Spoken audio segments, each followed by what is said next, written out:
Hej, vil du være endnu bedre til at fortælle historier og læse højt for dine børn? Her får du 3 gode fortællerteknikker, der gør dig endnu bedre til at læse højt. Nummer 1.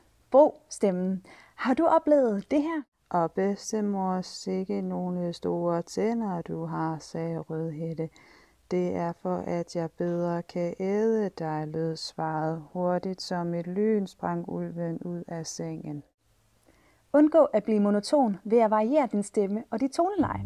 For eksempel med Rødhætte og ulven, hvor at ulven er ude i skoven, og Rødhætte skal møde ulven for første gang.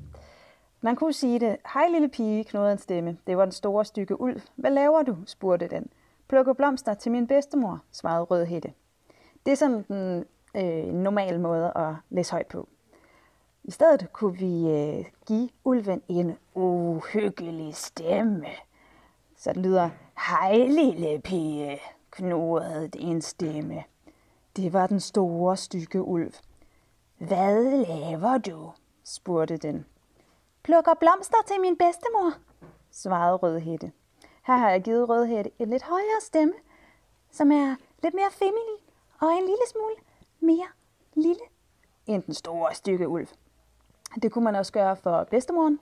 Hvordan lyder en gammel dame? Goddag, min pige. Kom indenfor. Eller hvordan lyder jægeren eller skovhuggeren? Goddag. Hvor er ulven?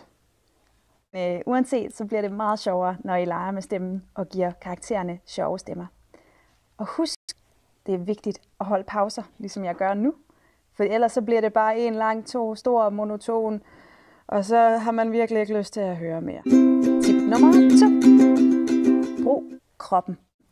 Plus at sætte lyd på.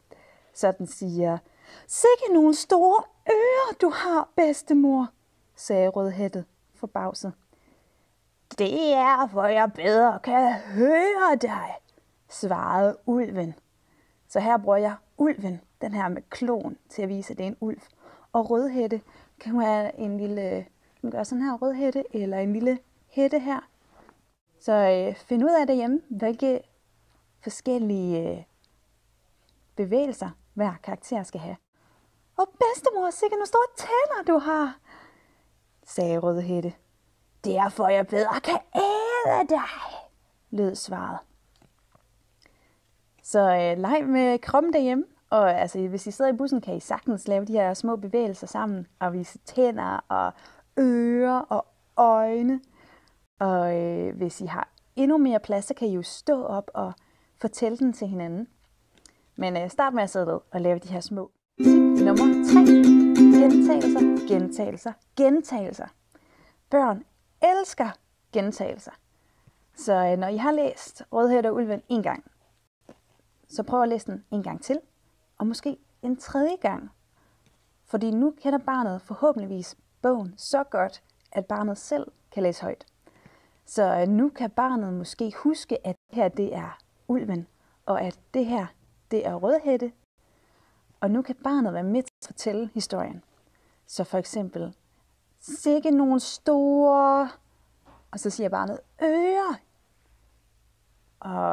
Eller sikke nogle store tænder, siger barnet. Så lad barnet være med i historien, og det vil gøre det endnu sjovere at fortælle sammen. Og når I er blevet så gode til at fortælle Rødhætte og ulven, så kan I jo også lave den om.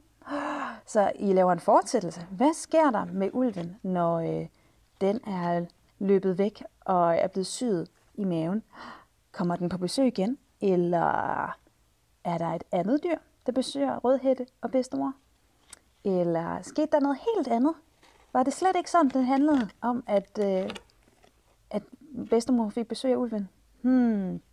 Det er kun fantasien, der sætter grænser. I kan pege rundt i bogen og så sige: hvad med det her? Det er Rødhætte.